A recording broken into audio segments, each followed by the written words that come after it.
Baile, filhos do sol. Olá, estimados amigos, bem-vindos ao programa Nova Resistência Nativista, o programa diário da vida nômade, programas da Casa Real Incaica, Tauantinsuiana. Eu sou Dom Carlos. O tema de hoje é Exército Brasileiro, traidores da nação. Pessoal, desculpa. Antes de mais nada, gostaria de saudar Sua Alteza Real, Rei de Júri, de Brasil, Portugal e Algarves, Dom Antônio César Lisboa de Atenas. Ave Império. Saudações feitas, vamos ao tema. O Exército Brasileiro, ele é artífice da criação da nação. Portanto, em todos os momentos cruciais da história do Brasil, esteve nas rédeas do Exército Brasileiro. Claro que a Marinha Imperial, a Armada Imperial, é a arma mais antiga e percussora. Entretanto, as decisões fundamentais da nação foram tomadas pelo generalato, e não só pelo generalato, muitas das vezes por oficiais de menor patente, mas com grande influência, com grande nome em uma organização internacional, a qual eu evitarei de citar o nome, apenas citarei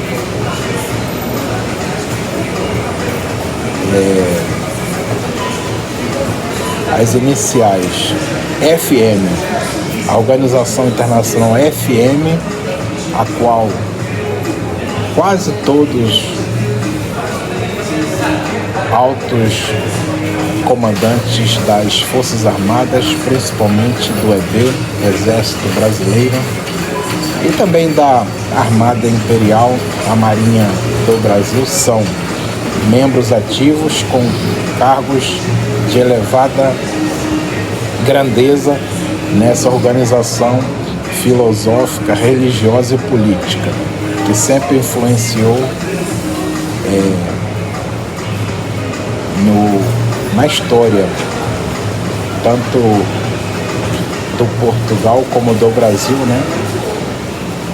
E esses oficiais, nos momentos que a nação mais precisava deles, nos momentos decisivos da história nacional, eles traíram o povo, eles traíram a nação. Eu poderei citar, por exemplo, o caso do golpe de Estado, né, sofrido pelo imperador Pedro II, porque o caso do imperador Pedro II é um clássico caso de golpe de Estado, né? Havia uma conspiração nas Forças Armadas, sobretudo no Exército, por parte dessa organização FM, que estava a influenciar os alto-oficiais, incutindo neles as ideias iluministas, as ideias da Revolução Francesa de sublevação, ou seja, se levantar contra a ordem em vigor, que era a ordem monárquica. Então, esses oficiais de alta patente, que eram uma minoria, conseguiram as pessoas certas, né? Os conspiradores certos, não só militares, mas também políticos, e decidiram por destituir o imperador. Nesse caso, conspiraram com o Marechal Deodoro da Fonseca, que já estava em fim de carreira, para ele ser o boi de piranha, né? Para ele dar as caras desse golpe no dia 15 de novembro de 1889, e assim foi. E quando esses conspiradores tiveram a audácia de cometer a lesa majestade, né, de apreender ou prender o imperador, foi feito algumas reuniões para decidir o futuro da família imperial. Entretanto, os leais almirantes da Armada Imperial imploraram a família imperial para não aceitarem, né, a deposição do imperador e até mesmo se refugiarem no estado de Minas Gerais para prepararem um contragolpe, né, para reaver o trono de Sua Majestade Pedro II. Entretanto, a Sua Majestade Pedro II, como desde a sua infância tinha ideias, vamos dizer assim, quase que republicanas em sua cabeça, ideias iluministas de que uma república poderia dar certo em um país, ele não fez nada, né, para evitar a sua deposição e punir os conspiradores severamente, né?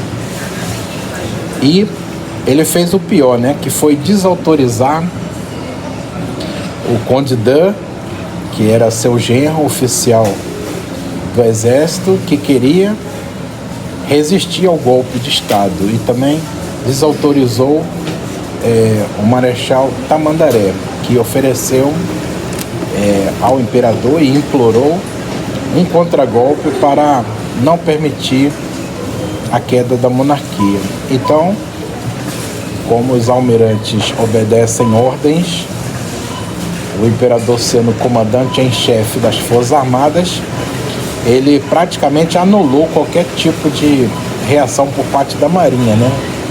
Porque se ele disse não, o contragolpe, os almirantes não tinham outra alternativa, porque se avançassem com o contragolpe seria contrariando a decisão de Sua Majestade. Então, o Exército Brasileiro, nesse caso específico, ele é o causador do desgoverno, né, que vivemos há mais de 130 anos, essa república fraudulenta, essa república maçônica, já agora disse o nome aí dessa organização estrangeira, né? E uma república elitista, racista, que homenageou e promoveu verdadeiros canalhas, picaretas, traidores como Hermes da Fonseca, Cerqueira Campos, que tem até estátuas no Rio de Janeiro e em outras cidades, Góes Monteiro, Oswaldo Aranha, Juarez Távora, que chegou a ser promovido a general, Pereira Passos, Lauro Sodré, Eurico Gaspar Dutra. Então, o Exército Brasileiro é culpado pela queda da monarquia, pela queda da estabilidade e a prosperidade da nação, um país que tinha tudo para ser um país desenvolvido, né? Uma superpotência econômica, militar, com uma influência cristã benéfica para o Conselho das Nações. É uma república subdesenvolvida, uma verdadeira república das bananas, né? Insignificante no cenário internacional como ator geopolítico, como ator militar. E o Exército Brasileiro é o principal culpado, porque se trata, não generalizando, mas de traidores, né? Esses principais generais que a história lembrará sempre deles como traidores, como lesa majestades. Se houvesse uma família real que amasse verdadeiramente o povo brasileiro e fossem heróis como seus antepassados, eles aplicariam um contragolpe e em poucas horas a monarquia reavia o trono e,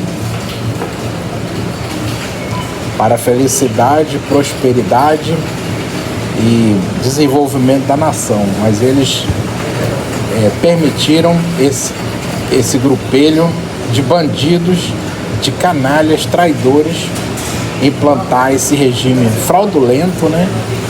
A qual o Brasil não tem nenhuma vocação para a república.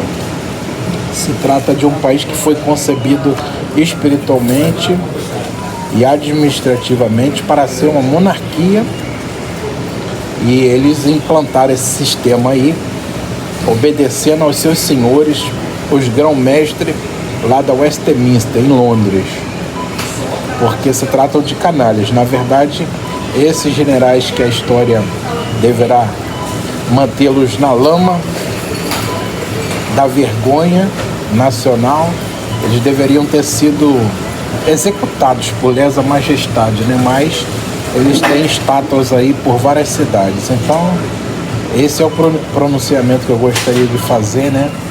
Que muitos grupos monarquistas só lembram de dizer que é o povo que errou, que o povo é fraco, que o povo não se levantou contra o golpe de 89, mas se esquece que quem tem as armas dita as regras. Então, o povo se levantasse, conforme se levantou em várias cidades do país, na Bahia, no Pernambuco, mas foram massacrados. Seriam massacrados porque eles têm as armas e o povo, mais uma vez, sofreria as consequências, né? Então, o povo está sob uma ditadura, né, dos generais, do alto comando do exército, que impuseram esse sistema tirânico, satanista, e mantém o país preso em uma pobreza artificial, porque se trata de um país riquíssimo, né?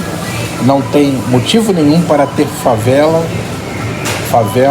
para ser subdesenvolvido e o povo viver na miséria.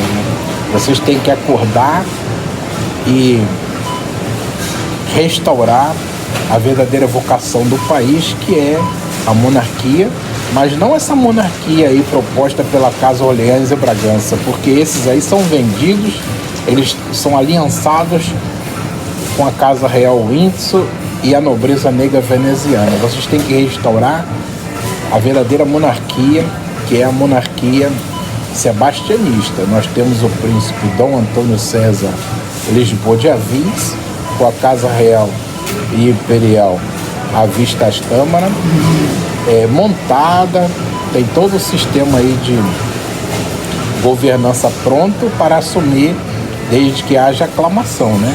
E Sua Alteza Real Dom Antônio César de Avis não descarta a possibilidade de um contragolpe militar para reaver o trono. Então é de um imperador assim que nós precisamos, um imperador valente, assim como foi Dom Sebastião, seu antepassado, Dom Afonso Henriques, entre outros. Não esses covardes como Pedro I, Pedro II, que obedecem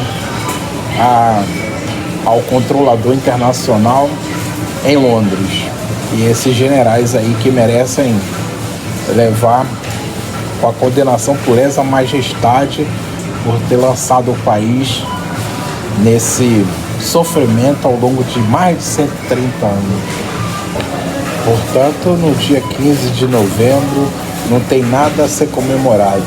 O povo tem que estar de luto e fazer protestos de norte a sul, principalmente contra o exército brasileiro, porque ele é o culpado principal. E, em segundo lugar, contra a Casa Real e Imperial Orleans e Bragança, porque eles foram covardes e traíram o povo, a quem eles juraram governar e defender.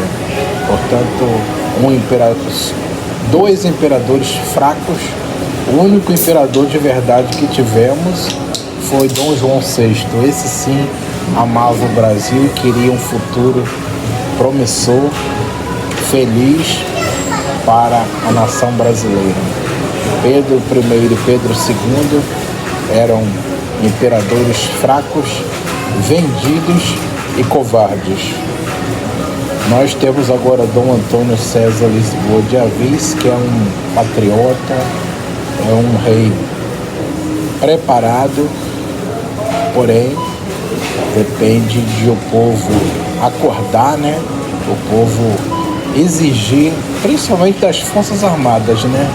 Que consertem essa traição que eles fizeram, porque é muito fácil culpar os políticos, que o Brasil vive essas décadas todas, esse caos, né, político, social, devido aos políticos que tem, devido ao povo que tem, mas os principais culpados são os homens das estrelas, são o alto comando que preferem obedecer às ordens de uma organização filosófica, religiosa e política transnacional, ao invés de ouvir e obedecer à voz do povo, né?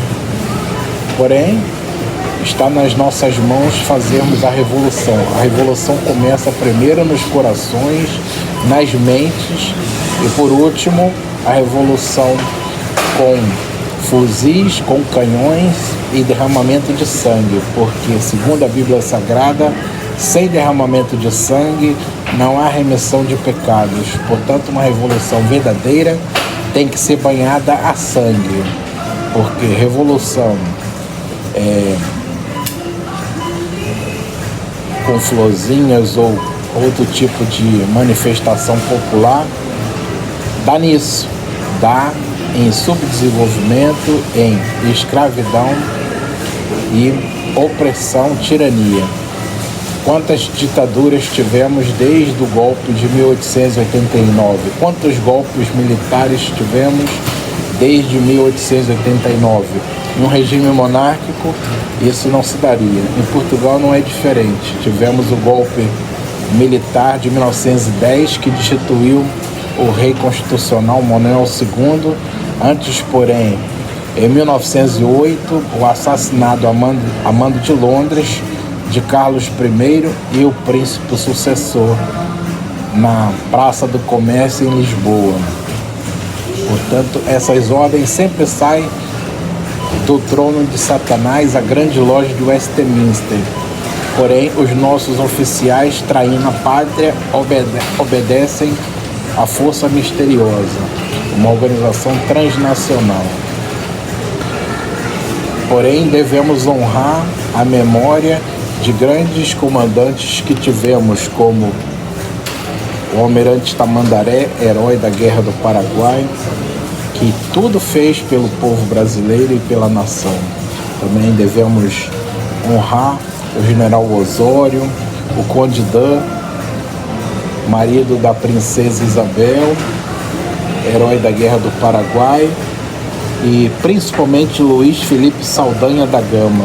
Esse sim deveria ter estátuas nas principais cidades do Brasil, como um dos grandes brasileiros da história. Obrigado por ter ouvido, por compartilhar e por subscrever no canal. Até a próxima.